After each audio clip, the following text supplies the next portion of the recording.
Dictation start होगा 5 second बाद। Start.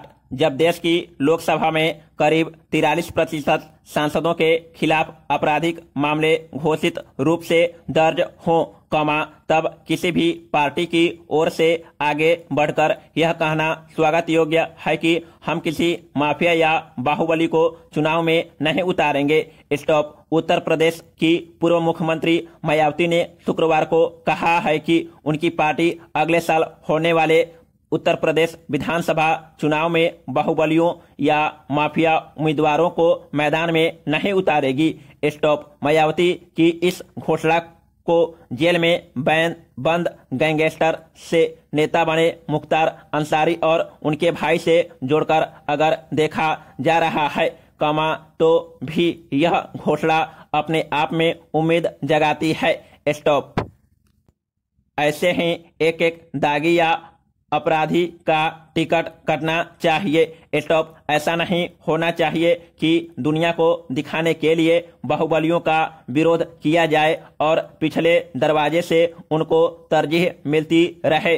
Stop. दरअसल यही होता आया है, कोई एक पार्टी अगर बाहुबलियों को बाहर का रास्ता दिखाती है, तो वे पहले से भी ज्यादा आक्रामकता के साथ किसी अन्य पार्टी के टिकट पर या किसी पार्टी के सहयोग से चुनाव जीतकर आ जाते हैं।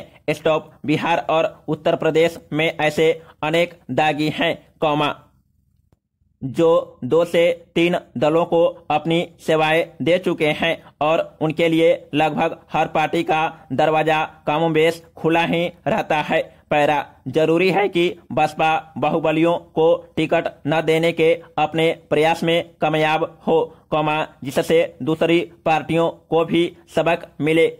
स्टॉप। हर पार्टी को यह समझना चाहिए कि लोग अपराधी किस्म के उम्मीदवारों को पसंद नहीं करते हैं, लेकिन किसी न किसी मजबूरी या भय की वजह से कहीं कहीं बाहुबलियों का पलड़ा भारी हो जाता है। स्टॉप। इतिहास गवाह है, जब जब लोगों को मजबूत विकल्प मिला है, तब बाहुबलियों को चुनाव में मुंह की खानी पड़ी है। स्टॉप। राजनीतिक पार्टी कोई भी हो, उसे अपने क्रियाकलाप से यह दर्शाना चाहिए कि वह वाकई अपराध और अपराधियों के खिलाफ है।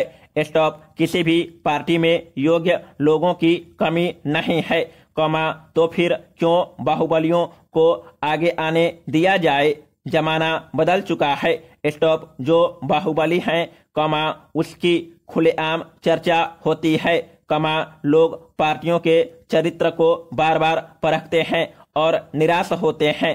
स्टॉप। अपने देश में पहले भी कुछ नेताओं से लोगों की उम्मीद रही है कि वे दागियों को टिकट नहीं देंगे, लेकिन हर बार निराशा ही हाथ लगी है। स्टॉप। साल 2019 के लोकसभा चुनाव में भाजपा की ओर से जीते 39% सांसद दागी थे, तो कांग्रेस की ओर से जीते 57% सांसदों के खिलाफ आपराधिक मामले दर्ज थे। स्टॉप। यह बात छिपी नहीं है कि अपराधियों को रोकने के लिए सुप्रीम कोर्ट या चुनाव आयोग के दिशा निर्देशों की पालना भी सही ढंग से नहीं हो पाती है। स्टॉप। इसका सबसे बड़ा कारण है कि राजनीतिक दलों में अपराधियों के खिलाफ कार्रवाई और सुधार की इच्छा शक्ति का अभाव है।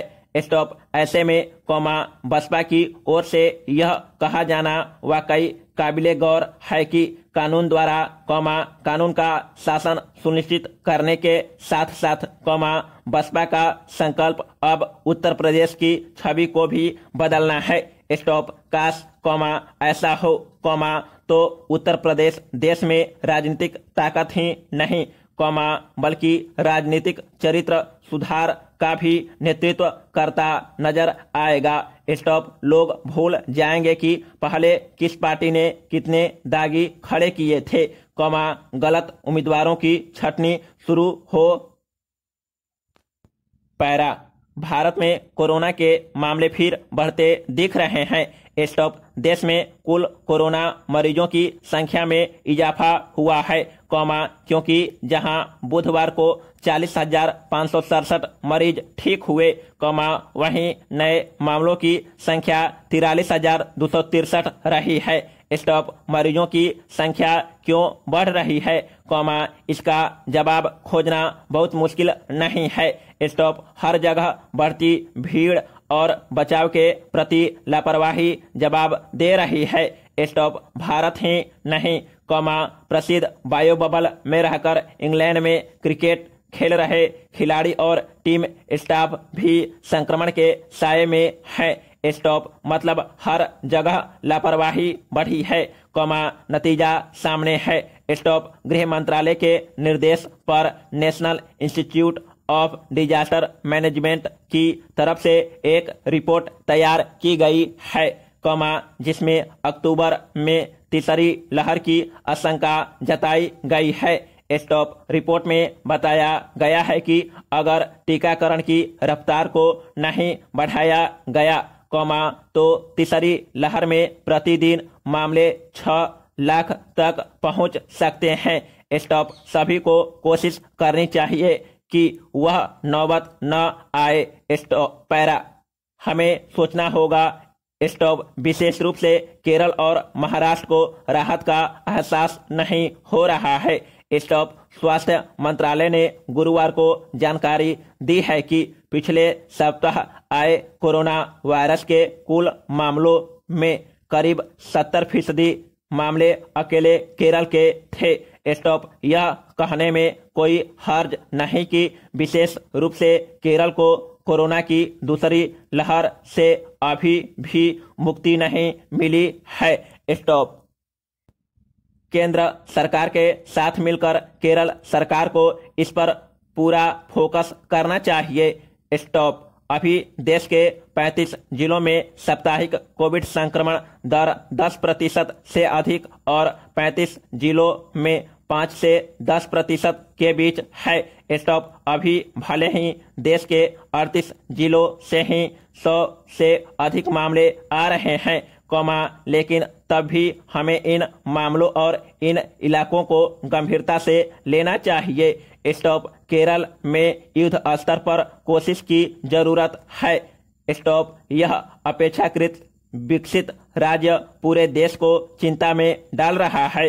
स्टॉप क्या केरल के लिए कोई विशेष योजना बनाई जा सकती है? क्या केरल में 100% टीकाकरण युद्ध स्तर पर पूरा नहीं करना चाहिए? क्या चिकित्सा जगत से केरल को पूरी मदद मिल रही है? केरल खुद को संभाल ले, तो कुल मामलों में 60% से भी ज्यादा कमी आ जाएगी। पैरा विशेषज्ञों ने बच्चों को लेकर सावधानी बरतने की ताजा चेतावनी दी है, तो बच्चे के टीकाकरण में समय लगेगा, अतः स्कूल खोलने की जल्दी करने से पहले सोच विचार लेना चाहिए। स्टॉप भ्रम की स्थिति दूर होनी चाहिए। स्टॉप एक और कहा जाता है कि बच्चों से कोरोना फैलने का प्रमाण नहीं है, तो दूसरी ओर चेताया जाता है कि बच्चों को बचाकर रखे। टीकाकरण में वाकई तेजी आई है, मई में हम प्रतिदिन 20 लाख टीका ही लगा पा रहे थे। समाप्त।